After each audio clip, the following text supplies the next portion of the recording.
Hi, this is Melanie Lukasovic. I'm the executive editor of Capital Region Independent Media. We publish the Ravenna News Herald, the Greenville Pioneer, and a series of community guidebooks. We're here today with State Senator Sue Serino, who is running for the 41st Senate District. It's a little confusing this year because the Senate lines have been redrawn. Welcome, Senator Serino. Could you please first explain what the difference is? We are being joined by our Vice President and Publisher, Warren Dews. Hi, Warren. We just got started. Good morning. Senator Serino, if you could please explain how the district lines were redrawn and how that affects the coverage area. Sure. So with redistricting, I've actually had 3 maps. So the final map is from Hyde Park North, where I live in Dutchess County, and then all of Columbia and Greene County, and then the Riverside of Ulster County. So that's the map that we have right now. And I've been in all 4 counties. In fact, on most days, I'm in all 4 counties, because it's a short period of time when you think about it to have folks get to know me. So, well, here's your chance to do that. Could you please give us a little bit of your background? Sure. I'm somebody who started work at the age of 15. I was a single mom for a period of my life. And, that's why I think, especially today, I understand what's going on with people, living paycheck to paycheck, and that panic that sits in when you're confronted with so many bills.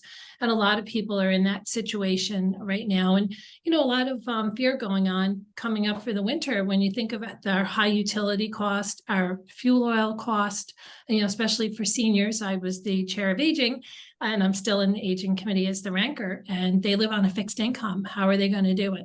So from there, I had opened up a childcare business so I could be home with my son during the day. And then from later on, I opened up a real estate business to help people make their dreams come true. And I've been doing that ever since. I absolutely love it. But it was because of that my real estate business, that I got involved in politics. And I'm sure many people that are listening will understand.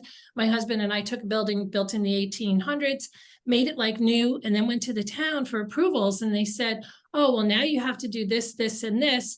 And by the way, we meet once a month. So that was something that, didn't make sense to me. So I ran and served on the town board, then the county legislature, and then the Senate asked me to run. It's not something I ever thought about, because when I was that single mom, I can tell you, I didn't pay attention to politics or see how government could affect my life until it did. And I think a lot of people are experiencing that right now. And it's my desire to help people that has driven me constantly. And it's always at top of mind. During my first run as a town board member, I lost my brother to suicide. And I talk about it quite a bit, especially now when you think about what's going on with everybody with mental health, after the pandemic. I can tell you during the budget, because I sit on the finance committee, every hearing that we had a meeting was mental health at the top of the list. And it was amazing. And we need to do so much more. And that's why I'm really proud in Dutchess County, our county executive, we helped him with the stabilization center so people would have a place to go, because Governor Cuomo had shut down the Hudson River Psychiatric Center, which, we know that there were problems, but no backup plan. So many people were just like an afterthought and left in the dust. So this stabilization center is a real game changer, and Ulster County is doing one right now, and it's really the model for all of New York State. So it's been great. Great. While you've been in the Senate, what is the accomplishment that you're most proud of? I chair the Lyme and Tick Task Force because we are the epicenter of Lyme and tick-borne diseases, which has been great. We just we're down in Putnam County. If you travel on the Taconic, the Pudding Street overpass, that was a huge endeavor. A woman started that, actually, Sue Kelly, I think over 20 years ago, trying to get that done. And I got on a school bus with the reporters and local elected officials to drive over the Taconic, the road, to show people how dangerous it was. It was one of the top 3. And we were able to get the funding, and now it's completed. And we just named it the First Responders Bridge. I also brought Vet to Vet to Dutchess County. When I was elected, I formed a few committees. One was a Veterans Committee. One was education, Lyme and Tick Task Force, and also the aging committee. So all areas that I know that I would be working on, and my guys brought that to my attention that we could get the PF Dwyer funds, and it was great. So we brought that, and they do so much. But I think my biggest accomplishment really is my constituent services. Ours are second to none in our office. And in fact, we have other senators, constituents call us for help. So, that's what I'm most proud of. We have a great team that we put together, and everybody cares as deeply about our neighbors as I do. Okay, well, moving forward, if reelected, what do you think are some of the top issues that face the 41st Senate District, and what would you do to address them? Right now, making things affordable. There's so much spending, wasteful spending, taxes. Our comptroller, Tom DiNapoli, found $100 million alone just in Medicaid.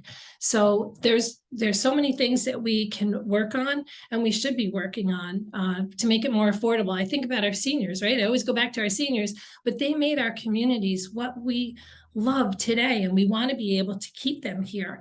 So to make it more affordable, those are the kind of things that we have to work on.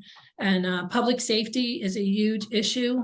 When the bail reform legislation had passed, I had domestic violence advocates, DAs, law enforcement.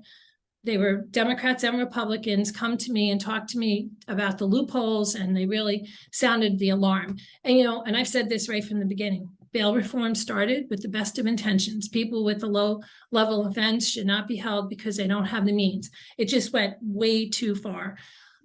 So that is something that we need to go back to the drawing board, because you see right now, right, it's top of conversation, criminals have no consequences right now, and people are nervous. So that's something that we have to work on. More mental health help. It was something that we have to address. We've been talking about that for years. We need to be in the schools more. Kids are asking for it. They're begging for help. And the opioid and substance abuse issue. I've been doing that since, gosh, when I was on the town board. And I remember a local school said, we don't have a problem. They didn't want us coming into the school. And we did. And now we really see like how it's a big problem. And we do go into the schools, and there's so many great organizations that are really helping the kids. Okay. You kind of touched on this, but one of the big issues right now is inflation is high, gas prices are high. How would you spur economic growth to try to put more money into people's pockets? Like I said, cut wasteful spending. And one of the things that I'm doing too is I didn't take the traditional path. So I'm doing a large trades event, which I did in the spring, to show kids the more opportunities that they could have. And I think COVID really showed us that we need to get back to the basics. And we were looking at other places for services, for trades, for manufacturing, and we really need to be focusing here and bring those businesses back, and that will help create jobs. I think that's very important. Okay, one of the issues that is facing a lot of people here in our corner of the new 41st district is broadband. There are still quite substantial pockets of areas that don't have it. What do you think we can do about that? Yep.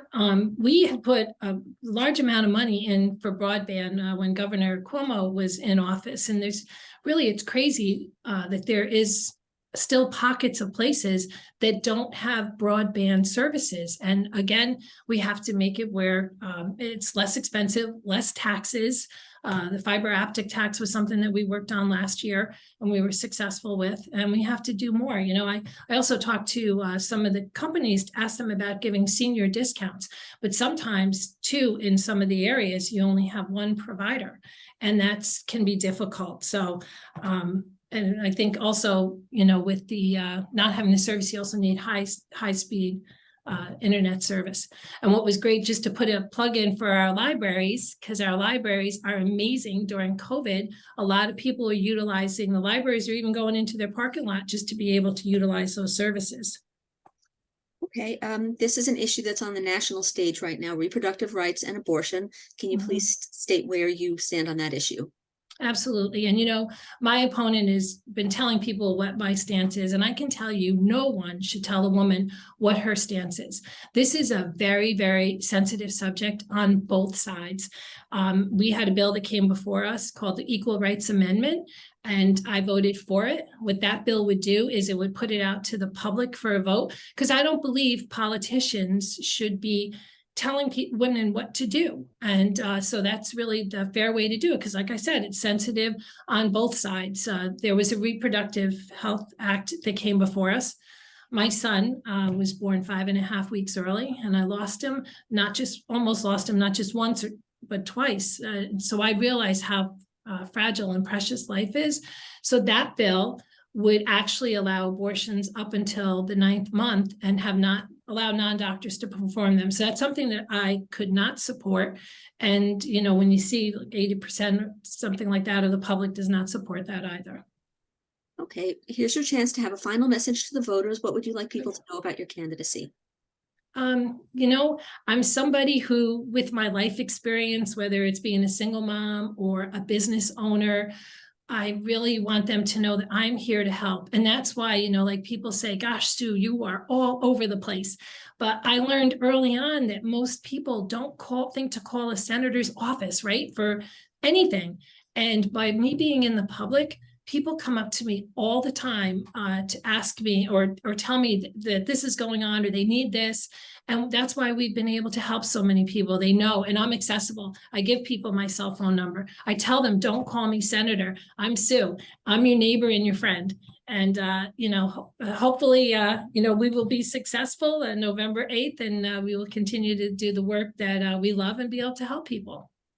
Okay, we were joined by Mark Vinciguerra midway through. He is our president and company owner.